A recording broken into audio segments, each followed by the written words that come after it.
Alhamdulillahi Rabbil Alamin, wabihi nasta'inuhu ala umuri dunya waddin. Asyhadu an la ilaha illallah wahdahu la syarika lah, wa asyhadu anna Muhammadan abduhu wa rasuluh alladzi la nabiyya ba'da, amma ba'du. Anna Allah ta'ala yaqulu fil Qur'anil Karim, a'udzu billahi minasyaitonir rajim. Ya ayyuhalladzina amanu taqullaha haqqa tuqatih wa la tamutunna illa wa antum muslimun. Wa qala Allah aidan, ya ayyuhalladzina amanu kunu qawwamina lillahi syuhada'a bil qisti wa la yajrimannakum shana'anu qaumin 'ala alla ta'dilu i'dilu wa aqrabu littaqwa wattaqullaha innallaha khabirum bima ta'malun. Wa qala Rasulullah sallallahu alaihi wasallam, dabba ilaikum da'ul amam qablakum al-hasad wal baghdha hiya halikatud din la halikatus syar walladhi nafsu Muhammadin biyadi la tu'minu hatta tahabbu afala unabbiukum bi syai'in idza fa'altumu tahabbtum afsus salam bainakum. Hadirin ikhwatu iman, jamaah salat maghrib Masjid Al-Huda yang dirahmati oleh Allah Subhanahu wa taala. Kita bersyukur dipertemukan kembali. Mudah-mudahan Allah senantiasa memberikan barakah buat kita semua. Mudah-mudahan Allah ampuni segala dosa. Mudah-mudahan Allah senantiasa memberikan keberkahan ilmu buat kita sehingga kita bisa menggapai surganya Allah Subhanahu wa taala. Ikhwatu iman, pada malam hari ini kita melanjutkan kajian kita terkait dengan tafsir Safwatut Tafasir karya Muhammad Ali As-Sabuni rahimahullah taala. Kita sudah sampai pada ayat ke-39 dan malam hari ini kita akan membahas mulai dari ayat 40 sampai dengan ayat 43. Dan tentunya mulai dari ayat ini sampai dengan ayat 142 kita akan membahas tentang Bani Israel, di mana Bani Israel ini sangat terkenal, sangat banyak cerita di dalam Al-Quranul Karim. Ikhwatu iman, kita mulakan saja dengan ayat Al-Quran. A'udzu billahi minasyaitonir rajim. Ya Bani Israel, uzkuru nikmatallahi alaikum wa aufu bi ahdi ufi bi ahdikum wa iyaya farhabun wa aminu bima anzaltu musaddiqan lima ma'akum wa la takunu awwala kafirin bi wa la tashtaru bi ayati thamanan qalila wa iyaya fattakun wa la talbisul haqqa bil batil wa taqtumul haqqa wa antum ta'lamun wa aqimus shalah wa atuz zakah warka'u ma'ar raki'in. Ikhwatu iman, kalau kita melihat dari terjemahan, maka ayat ini sesungguhnya Allah Subhanahu wa taala memanggil Bani Israel, keturunan daripada Israel. Siapa anak Israel itu? Kan jadi pertanyaan. Israel itu tidak masuk dalam bahasa Arab, Pak. Itu bahasa asing. Atau disebutnya dengan bahasa Ajami. Israel itu juga adalah nama lain daripada Nabi Ya'qub alaihi salam. Israel itu artinya hamba Allah. Israel, il itu Allah. Nanti ada Mikail, Israfil, Israel, semua itu dimaknai dengan hamba Allah. Kemudian ikhwatu iman, Allah Subhanahu wa taala mengingatkan kepada Bani Israel tentang nikmat. Apa saja nikmat yang telah Allah berikan kepada mereka? Mungkin ada yang pernah membaca. Bani Israel ditolong oleh Allah Subhanahu wa taala dengan makanan manna wassalwa. Makanan yang sungguh sangat luar biasa. Yang kalau dimakan, kalau diminum cukup Tidak perlu banyak-banyak. Manna adalah sejenis madu. Salwa adalah sejenis burung. Yang kalau dimakan cuma sekali cukup. Itu sudah mengenyangkan, Pak. Dari pagi sampai sore cukup. Tetapi Bani Israel tidak bersyukur dengan hal itu.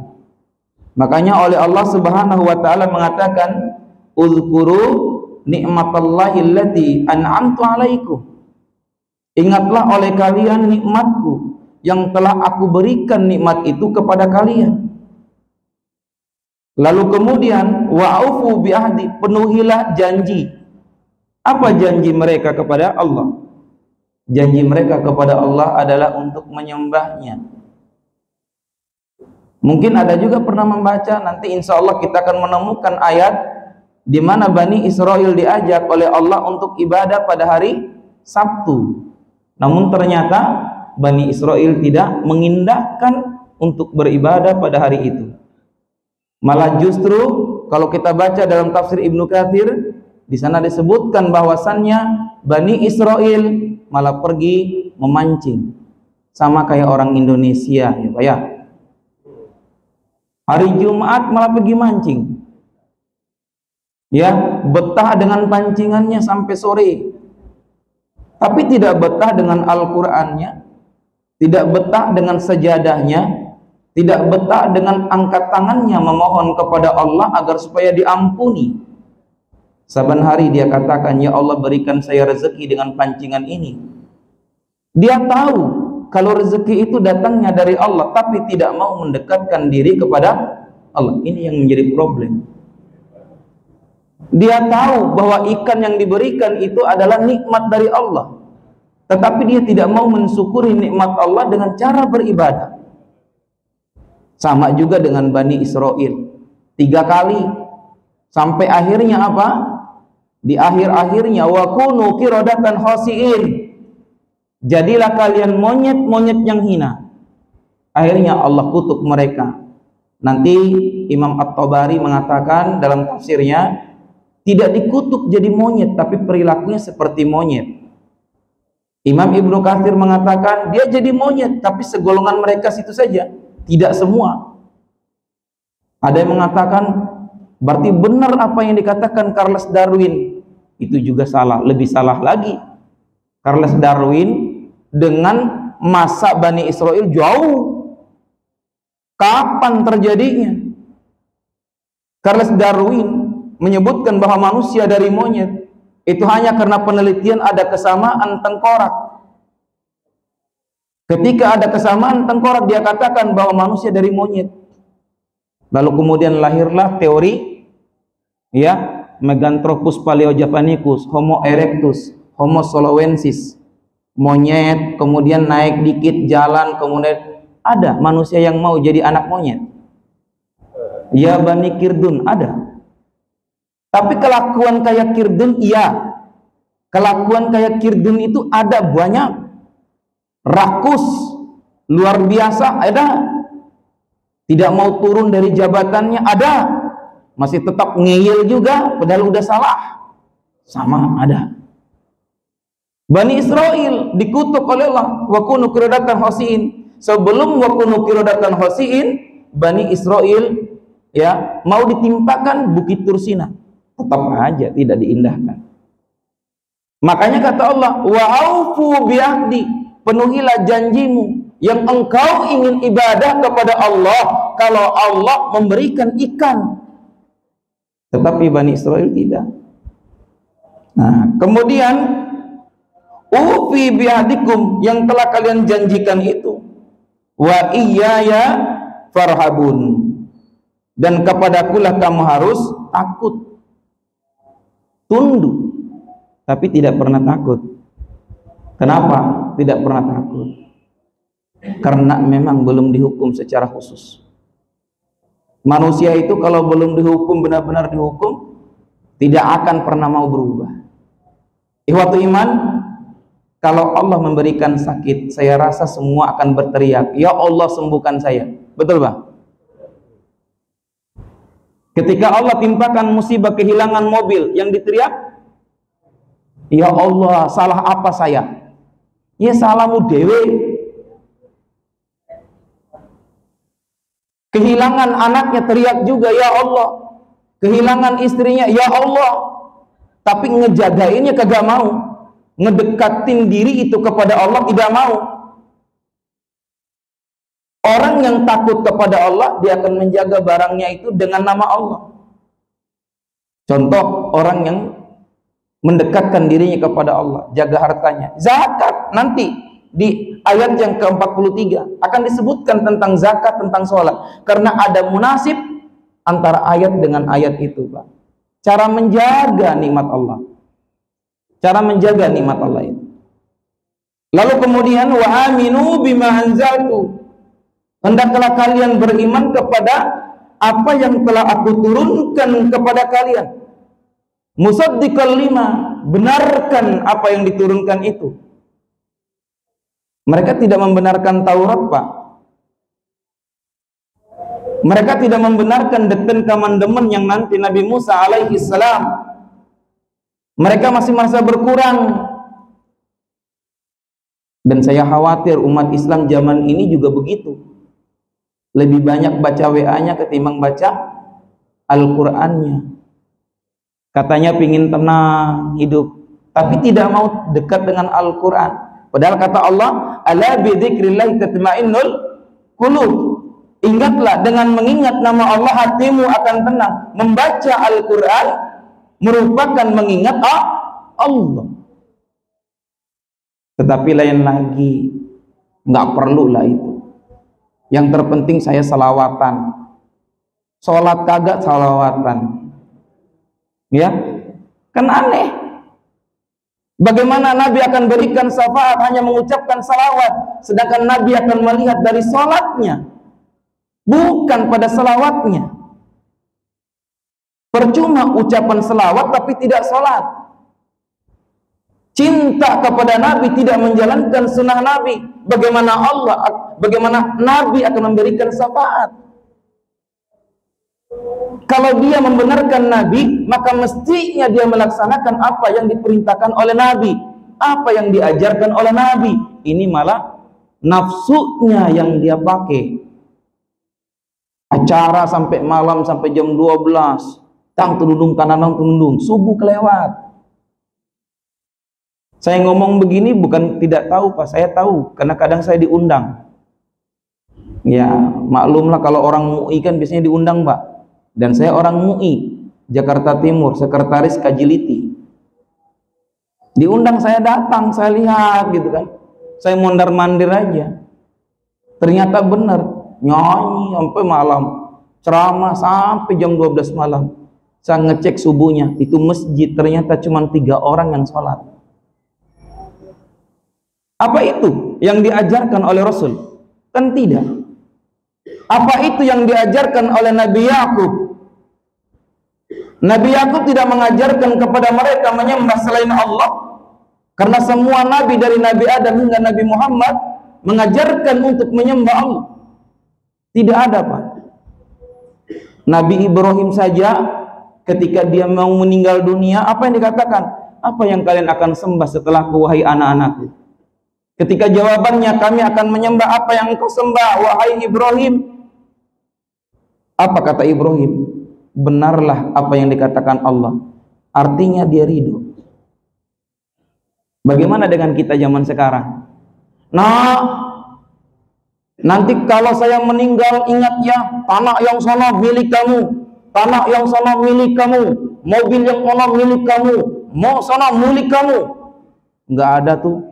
Ditanyain ke anaknya, nah nanti kalau saya meninggal, ya apa, siapa yang kamu sembah? Doa apa yang kamu akan lantunkan? Coba cek, Pak. Saya ngajar di SMA juga, Pak. Anak SMA, Pak, 85% Pak nggak bisa ngaji. Saya suruh baca syahadat, Pak, kagak bisa. Saya suruh baca doa orang tua, kebingungan. Bacanya apa, Pak? Doa makan. Allahumma barik lana fima razaqtana wa qina adzabannar. Saya bilang pantas Abdul Butun, hamba perut. Sesuai dengan hadis Nabi riwayat Imam Muslim, hambaku tidak akan mencari kecuali 2 hal, perut dan kemaluan. Orang tua mengajarkan apa kepada anaknya? Nah, setelah lulus kamu kerja. Nah, setelah lulus kamu kuliah, nanti kerja dapat uang segini-segini. Tidak ada bicara agama. Tidak ada. Sedangkan kalau para nabi bertanya kepada anaknya, apa yang akan mereka lakukan sepeninggalnya? Itu perbedaannya Pak dengan kita. Karena kita masih berpikir hubbud dunya wa karahiyatul maut. Cinta dunia, takut mati. Takut kalau nggak punya duit, tapi tidak takut kalau imannya turun. Imannya turun tidak ada yang takut. Tapi kalau duit 1.000 rupiah siap bunuh diri, kejar sampai kemanapun. Parkir itu sampai ribut Pak, gara-gara apa? Duit kan? Itu kan gara-gara duit. Tawuran di mana-mana itu kenapa Pak? Duit dan cewek. Coba tanya Pak. Tanah Tinggi itu tempat saya Pak, Johar Baru itu. Kalau lagi tawuran saya tanya, kenapa tawuran? Itu pacarnya dia diambil. Pacar orang diambil, pacar Pak. Memang cewek cuma satu. Lalu semua satu kampung turun ngebela temannya. Itu solidaritas, setan itu Pak. Tidak jelas. Bukan kebenaran yang diangkat. Maka mereka bukan termasuk orang-orang yang beriman. Mereka adalah orang-orang yang kufur. Wa'tasimu bihablillah, bersatunya kita itu dalam tali Allah, bukan dalam tali maksiat. Wala tafarraqu itu jangan berpecah belah, jangan berpecah belah kalau sudah menjadi bersatu dalam keberimanan itu. Kenapa? Al-mu'minu akhul mu'min. Orang beriman itu bersaudara. Bahkan di dalam hadis itu, la tahasadu, wala tanajasu, wala tabaghadu, wala tadabaru, wa kunu ibadallahi ikhwanan. Dalam hadis Muslim dan Ahmad, itu yang dikatakan oleh Rasul. Jangan hasad, jangan saling menguntit, jangan saling membelakangi, jangan saling membenci. Tapi orang beriman saling membenci Pak. Lo kan beda sama gue. Beda dikit aja, beda kulit aja marah-marahan. Pak, kulit itu dari siapa? Allah kan? Tinggi pendek dari siapa? Kaya miskin dari siapa? Banyak orang yang pingin kaya Pak, sampai kagak tidur malam berdagang Pak, tapi kagak pernah bisa kaya. Justru yang tidur malam Pak, yang kaya. Kenapa? Karena memang rezeki dari Allah Pak. Seusaha seberapapun kita Pak, kalau Allah belum mengizinkan, belum Pak. Tidak bisa kita menganggap itu adalah karena kita. Lalu kemudian kata Allah Subhanahu wa taala, lima ma'akum, apa-apa yang bersama kalian, wala takunu awwala kafirin bi, janganlah kalian menjadi orang yang pertama mengingkari apa yang telah aku turunkan itu. Kitab Al-Quran diturunkan Allah, kitab Taurat diturunkan Allah, Zabur diturunkan Allah, Injil diturunkan Allah. Tidak beriman, beriman pula itu. Mereka hanya mengaku sebagai umat Muhammad, tapi tidak mengikuti Muhammad. Mereka mengatakan Al-Quran kitab kami, tapi mereka tidak menjadikan Al-Quran sebagai pedoman. Apa itu yang disebut dengan Al-Quran kitab kami? Kita masih ragu dengan Al-Quran, makanya kita jarang baca dengan Al-Quran. Kita nggak percaya. Padahal Allah bilang apa?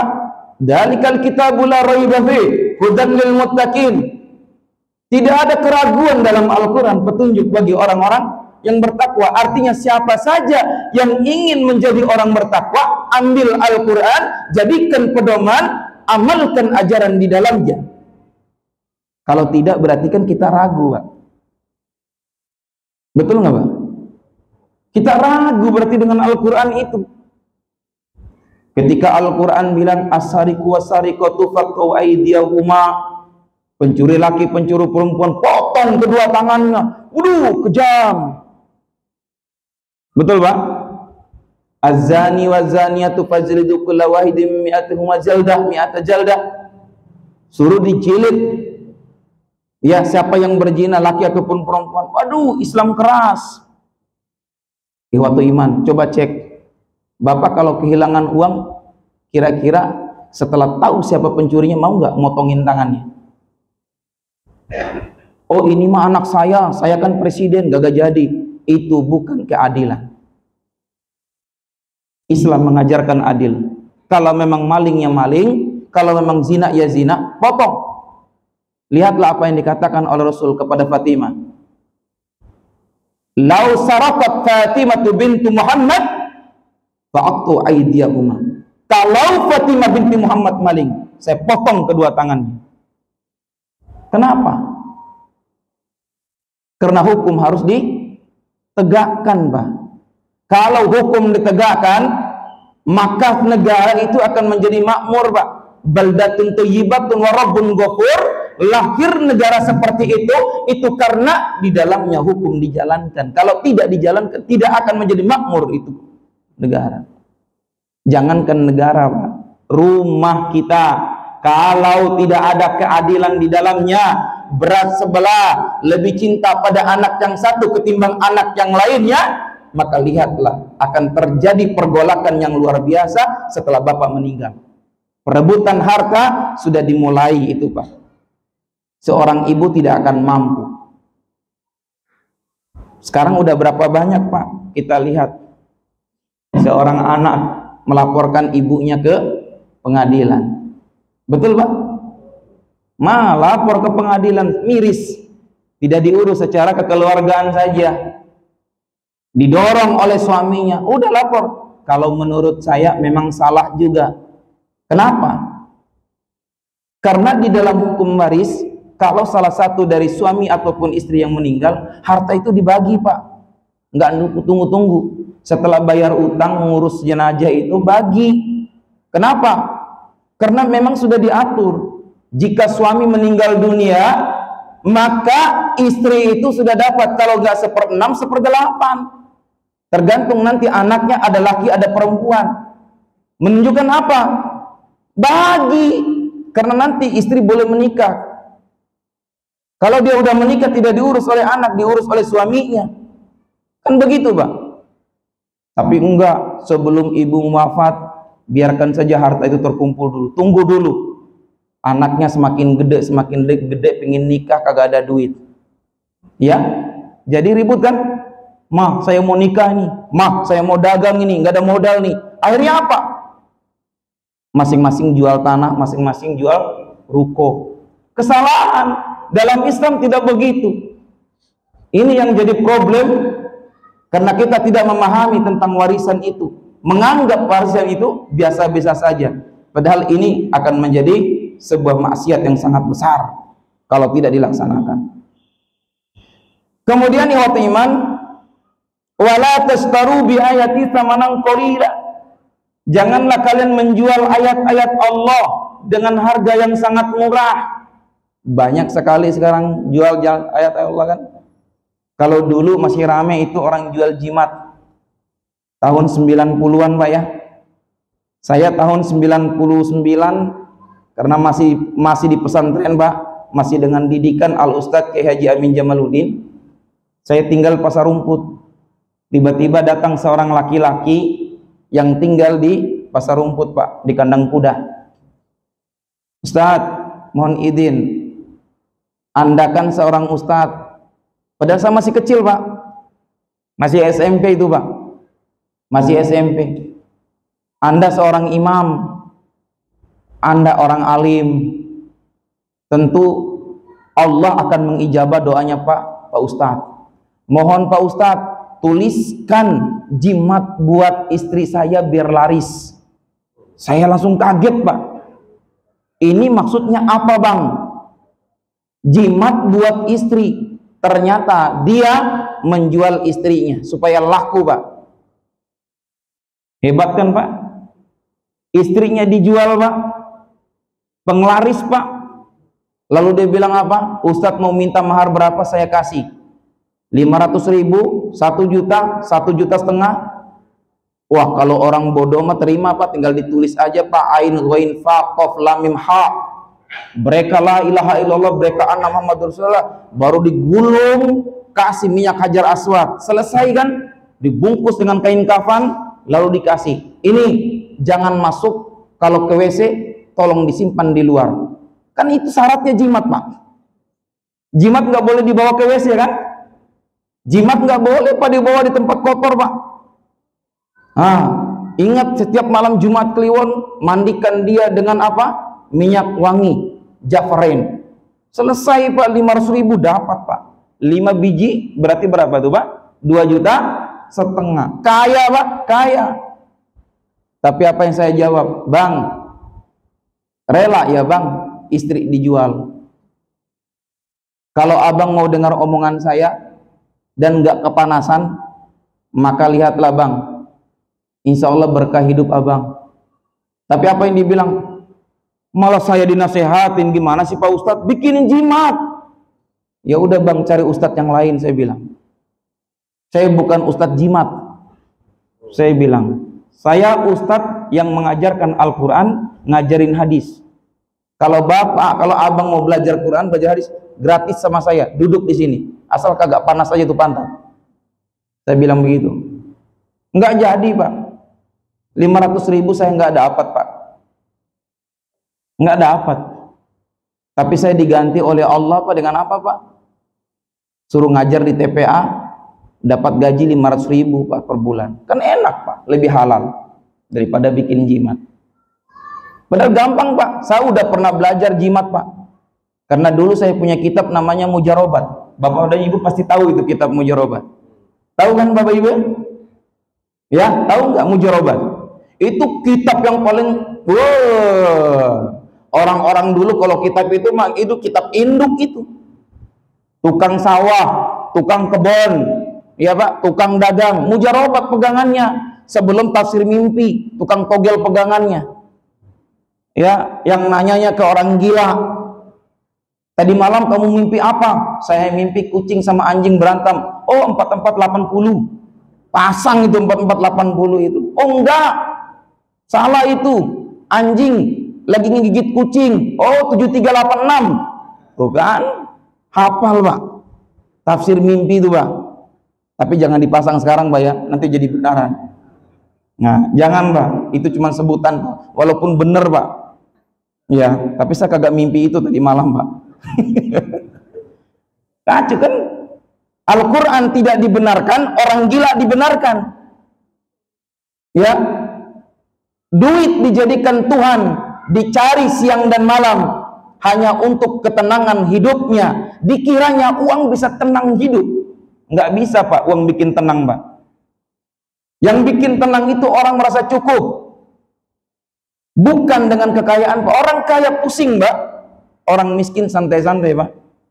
Dan begitu pula kata Rasulullah, yang paling pertama masuk surga kata Rasul siapa? Dalam hadis Tirmidzi, orang miskin. Sahabat bertanya, ya Rasul, kenapa orang miskin pertama masuk ke dalam surga? Apa kata Rasul? Apa yang mau ditanya sama orang miskin? Mobil aja kagak ada, rumah aja kagak ada, ngontrak. Paling yang ditanya cuma dirinya, sholat kagak, didik istri apa kagak, didik anak apa kagak. Lah kita punya mobil, punya motor, ditanyain habis-habisan. Itu uang beli motor dari mana? Terus motor dipakai buat apa? Ngeboncengin istri siapa? Istri sendiri apa istri orang? Ayo, jawab itu. Saya khawatir dengan tukang ojek kalau niatnya salah itu. Saya khawatir dengan tukang ojek itu. Iya, karena ada katanya tukang ojek itu hanya tukang ojek yang bisa membonceng istri orang. Dia nggak takut dosa itu. Gimana kalau pas dia rem mendadak langsung dipeluk sama istri orang? Ayo, apa kagak dosa itu?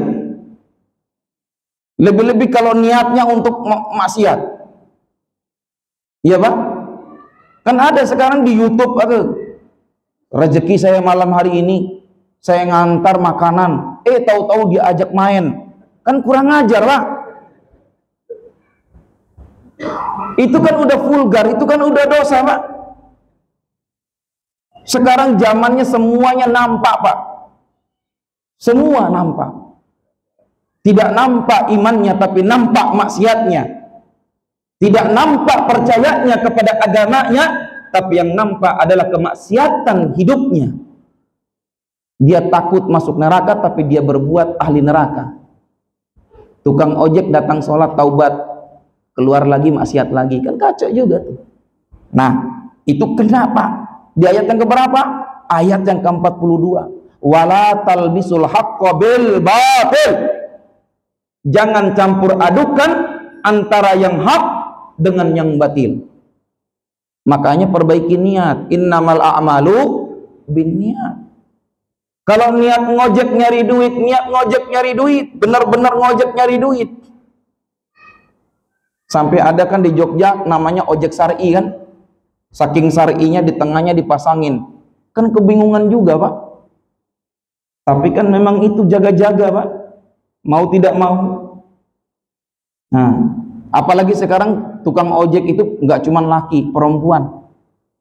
Dan cuma bangga juga tuh perempuan jadi tukang ojek. Anak saya minta, kakak tolong pesanin Gojek. Mobil Abi lagi di di bengkel, mau pergi ngambil. Pas dia pesan, Pak, namanya Sylvia. Ini Bi, nanti yang datang namanya Sylvia. Nggak jadi Kak, saya bilang, nggak jadi. Tolong di cancel. Lah kenapa? Itu perempuan. Cari yang namanya Imron. Lah iya dong Pak, cari yang namanya Imron, Muhammad, siapa kayak yang pokoknya yang Islam gitu, atau yang Kristen terserah lah, yang penting laki gitu. Lah kalau saya naik Pak, dia rem mendadak, saya dari belakang megang, gimana Pak? Yang untung saya kan, nggak cuman bayar ojek kan, dapat dia juga kan, tapi kan untung dunia, dosa di. Nah itu yang saya mikir Pak. Tapi kita kan nggak takut dengan dosa, Pak. Katanya nggak ada yang lihat ini. Dia nggak tahu. Ladaikum rokibun wa atid. Di sisi kalian ada dua malaikat, rokib dan. Bagaimana kita percaya kepada malaikat? Tapi perbuatan kita tidak menunjukkan kepercayaan itu. Maka kata Allah, wala talbisul haqqa bil batil. Jangan campur adukan antara yang hak dengan yang batil. Salatnya jalan, judiknya jalan. Salatnya jalan, jinaknya jalan. Salatnya jalan, ngajinya juga jalan. Tetapi judi, togel, macam-macam semua dimainin juga. Apa bedanya dengan yang namanya seperti mereka-mereka sebelah, Pak? Habis maksiat datang bayar pendeta. Ada kan? Namanya apa, Pak? Penghapusan dosa. Bayar 15 juta selesai. Enak banget tuh hidup tuh, Pak. Dikiranya dosa itu bisa diampuni oleh pastor. Tapi ingat, Pak, lebih enak Islam kan? Islam gratis, Pak. Islam gratis, nggak perlu bayar 15 juta, Pak. Jangankan 15 juta, 1.000 rupiah pun kagak perlu keluar. Apa itu? Astaghfirullah. Selesai dosa, Pak. Tobat, habis dosa, Pak. Nggak perlu bayar. Berarti masih enakan di Islam. Tapi kenapa orang Islam kagak milih? Nggak perlu keluar duit kan, Pak ya? Di Islam itu luar biasa. Orang Islam sholat dapat pahala, betul Pak? Berbuat dosa, pahala sholatnya dikurangi. Habis sholat keluar, ngomong ke teman, bego lo, mulai keluar dikit pahala sholatnya. Ngomong lagi, lo si PA dongo, nambah lagi tuh. Enggak, goblok PA, monyet. Waduh, astagfirullahaladzim, ya Allah, ya Rob. Mohon maaf Bapak dan Ibu kalau saya ngomong kayak begitu. Saya sering dengar kalau habis sholat itu masih aja ada yang ngomong kayak begitu. Padahal kata Allah apa? Inna sholata tanha anil fasya'i wal. Seharusnya habis sholat tuh Pak udah nggak berbuat dosa lagi, nggak berbuat munkar lagi. Kenapa? Sholat itu mengingatkan kita akan Allah. Kita nggak bawa ihsan kita itu Pak sampai keluar. Ihsan kita cuman ada di dalam sholat. Antabudallaha ka'annaka tarahu fa in lam takun tarahu fa innahu yarak. Hanya ada di dalam sholat. Anda menangis memohon ampun sama Allah tatkala sholat, tapi Anda tidak pernah menangis ketika keluar dari sholat masih berbuat maksiat. Lebih banyak mana Pak maksiatnya Pak? Kan lebih banyak di luar sholat Pak. Lebih banyak di luar sholat kita berbuat maksiat, Pak. Nggak ada bedanya, Pak. Mau ustadz, mau kiai juga ada juga berbuat maksiat, Pak. Tidak ada, Pak. Karena manusia makhlukul khata' wan nisyan, tempat berbuat salah dan dosa. Apa kata Rasulullah dalam hadis Muslim? Kullu bani Adam khata'un wa khairul khata'ina tawwabun. Setiap anak Adam itu berbuat salah, tapi sebaik-baik yang berbuat salah, kata Nabi, mereka yang bertaubat kepada Allah, mereka yang sadar kalau itu adalah dosa, mereka tidak akan melakukannya lagi. Mereka taubat. Tidak taubat sembarang taubat. Buka lagi Al-Quran di juz 27. Di sana disebutkan, tubu ilallahi taubatan nasuha. Taubatlah kalian kepada Allah dengan sebenar-benarnya taubat. Karena ada orang yang taubatnya sambel, pedas masih makan juga. Kayak ibu-ibu kalau makan bakso, ya Bu ya, katanya pedas itu bakso Bu ya, nasi nambah aja Bu ya. Kayak begitu. Kalau kata Wali bin Wali itu tomat. Apa itu tomat, Pak? Tobat maksiat? Apalagi itu, Pak? Saya juga bingung itu, Pak. Tomat katanya. Ada lagunya tuh, Pak ya? Tobat kumat, kumat lagi. Kumat lagi, udah tobat kumat lagi. Udah kayak penyakit, Pak ya? Ya, udah kayak penyakit itu. Tapi memang maksiat itu adalah penyakit, Pak. Maksiat itu penyakit. Makanya, Pak, dalam hadis riwayat Imam Muslim, Rasul katakan, tidak akan berkumpul antara iman dan maksiat. Jika seorang berzina, maka imannya keluar dari dalam dirinya. Artinya apa, Pak? Ketika bapak, ibu, saya termasuk di dalamnya berbuat maksiat, Pak, iman itu keluar, Pak. Makanya setelah itu baru kita nangis kan? Ya Allah, tadi saya berbuat dosa, ya Allah. Iman masuk lagi, Pak. Begitu baiknya Allah masukin lagi, Pak. Begitu baiknya, Pak. Tapi kita tetap aja bilang Allah tuh kagak baik. Kemudian, waqtaqtumul haqqa wa antum ta'lamun. Kamu tutup, kamu matikan, kamu kunci yang namanya kebenaran sedangkan kamu tahu. Banyak, Pak. Makanya kan saya pernah di awal-awal nanya ke bapak dan ibu, bohong itu dosa enggak? Bapak dan ibu bilang dosa. Mana yang lebih banyak? Bohong apa jujur? Bohong. Kan begitu kata bapak dan ibu. Betul ya? Saban hari kan kita bohong sama anak, bohong sama istri, bohong sama suami kan? Bohong sama teman, cerita panjang kali tinggi kali luas, isinya bohong semua. Hanya buat orang tertawa aja. Yang penting tertawa. Dia nggak tahu kalau itu dosa. Nggak pernah mikir kan? Yang penting seru aja tuh ngobrol. Malaikat di samping udah kebingungan, ini orang mau dicatatin apa? Lihat omongannya, ya Allah, udah kayak orang benar. Tahu-taunya isinya bullshit semua. Setan udah tepuk tangan di samping, Pak. Yeay, saya punya teman di neraka. Cocok kan?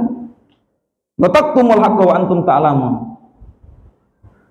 Dengar azan berkumandang Allahu Akbar, Allahu Akbar. Salat Isya mah gampang, jam 10 juga bisa. Padahal kagak ada udzur apa-apa. Datang ke masjid kagak ada udzur apa-apa, tinggal datang. Masih bilangnya apa? Nanti dulu mah gampang. Tahu-tahu malaikat Ijrail udah nyamber nyawanya. Kan alhamdulillah kan? Belum sholat udah meninggal. Enak nggak, Pak? Enak nggak, Pak? Enak nggak, Pak? Katanya pingin mati husnul khotimah, pingin mati lagi sholat. Lagi mana mati mau sholat? Sedangkan Anda malas sholatnya. Pingin mati lagi ngaji, buka Quran aja malas. Bagaimana mati sedang baca Quran? Enak itu orangnya matinya lagi baca Quran. Ya memang enak. Itu takdirnya dia. Takdirnya kita sebagaimana Umar bin Khattab, matinya di mana, Pak?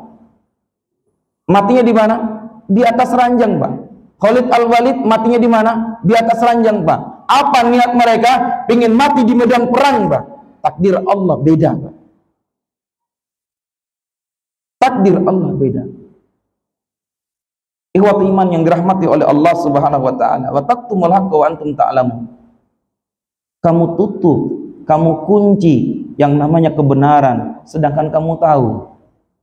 Kalimatnya sungguh sangat indah, halus sekali Allah katakan. Ente kan tahu itu benar. Kenapa ente kagak ngelakonin? Udah tahu itu judi haram, kok masih judi juga? Iya kan? Ente tahu kalau ngomong nama orang itu dosa, gibah itu dosa, masih ngomong juga. Ini buat ibu-ibu di belakang sambil nyari kutu. Kalau zaman dulu mah gitu. Ya Bu, ya Pak ya. Bu, benar nggak Bu? Iya dulu kan. Kalau sekarang mah udah kagak, udah tobat Bu ya. Udah tobat sekarang. Iya, kalau di kampung saya nggak cuman sama cari kutu Pak, nggak cuman cari kutu Bu, Pak, bukan. Sama sirih di mulutnya udah pemerah itulah. Itu Pak. Ya, itu Pak, ngomong nama orang itu betul luar biasa Pak. Panjang itu Pak. Ada yang di bawah, ada yang di atas. Ya Allah ya Rabb. Tapi alhamdulillah saban hari dinasihatin. Sekarang udah nggak ada yang kayak begitu. Semua udah pada pakai kerudung. Jadi gimana mau cari kutu? Takut kelihatan orang rambutnya. Apalagi kalau udah beruban dan botak karena dicabut terus. Ya kan? Kan ada ibu-ibu yang botak tengahnya karena dicabutin terus. Kemudian ikhwat iman, nah ini kata kunci ikhwat iman, kata kuncinya. Wa aqimus shalah, dirikan salat. Jadi masalah salat itu Pak bukan cuman ada di zaman Nabi Muhammad. Syekh Ali As-Sabuni mengatakan salat itu sudah aja sejak zaman dulu, cuman berbeda caranya. Dari zaman Nabi Adam udah ada salat Pak. Udah ada salat, sudah ada saum, sudah ada nikah. Ya Pak. Jadi jangan kaget Bapak dan Ibu, terutama ibu-ibu. Wah, poligami. Bu, saya kasih tahu, poligami di zaman sebelum Nabi Muhammad itu 10, 20, 30 itu poligaminya. Di zaman Islam, di zaman Nabi Muhammad dikurangi. Cukup 4. Kalau memang nggak bisa 4, ya udah 1. Jangan maksain diri. Coba. Masih dibilang apa? Gak adil. Adil Pak di zaman Islam. Di zaman Islam Pak bicara tentang masalah hak, bicara tentang masalah manusia, sudah disebutkan bagaimana Bilal bin Rabah dibebaskan oleh Abu Bakar As-Siddiq, bagaimana Yasir dibebaskan. Udah selesai. Nah, jadi ciri itu Pak, kalau udah datang begitu udah ciri. Nah, kode itu Pak. Jadi waqimus shalah, dirikan salat. Salat itu udah ada zaman dulu Pak. Intinya itu salat itu cuma 2 rakaat Pak, 2 rakaat itu aslinya Pak. Kemudian wa'atuz zakat, zakat juga. Zaman Bani Israel pun ada zakat Pak, beda zakatnya dengan kita. Beda. Warka'u ma'ar raki'in, hendaklah kalian ruku' bersama orang-orang yang ruku. Hendaklah kalian tunduk dengan aturan Allah bersama dengan orang-orang yang tunduk dengan aturan Allah. Maka dari hal itu ikhwat iman, hadis Nabi mengatakan agama seseorang itu tergantung agama sahabatnya. Apa maksudnya Bapak dan Ibu? Kalau kita berteman dengan orang yang beragama, rajin salatnya, rajin ngajinya, kita akan menjadi orang seperti itu. Tapi kalau kita berteman dengan orang yang tukang judi, kita akan jadi penjudi. Ya Pak? Kalau berteman dengan tukang mabok, kita akan jadi pemabok lambat laun. Oh saya mah kuat. Iya, betul kuat. Tapi tunggu saja. Minimal 1 sloki itu pasti diminum juga nanti. Tahu sloki Pak ya? Oh, Pak Ustadz juga tahu sloki Pak. Yang kecil tuh gelas pendek itu loh Pak. Itu sloki Pak. Saya kasih tahu Pak. Nah, mungkin ada yang pernah gitu Pak ya. Tinggalkan Pak maksiat. Jangan kayak Bani Israel. Dikasih tahu, ngeyel, tidak mau tahu. Dikasih Al-Quran, dikasih kitab Taurat, Bani Israel tidak mau baca. Tinggalkan kitabnya. Jangan jadikan Al-Quran pajangan. Ambil tuh Quran, bacalah dia. Kenapa? Yaumil akhir nanti Al-Quran itu akan bicara kepada Allah. Ya Allah, aku cuman dibeli tapi tidak pernah dibaca. Aku cuman dipajang, dijadikan hiasan, tapi aku tidak pernah dibuka barang sesaat pun. Kalaupun dibuka, bukanya bulan Ramadan. Kalaupun dibuka, bukanya malam Jumat. Surat yang dibuka bukan dari surat Al-Fatihah, tapi cuman surat Yasin. Terima kasih. Assalamualaikum warahmatullahi wabarakatuh.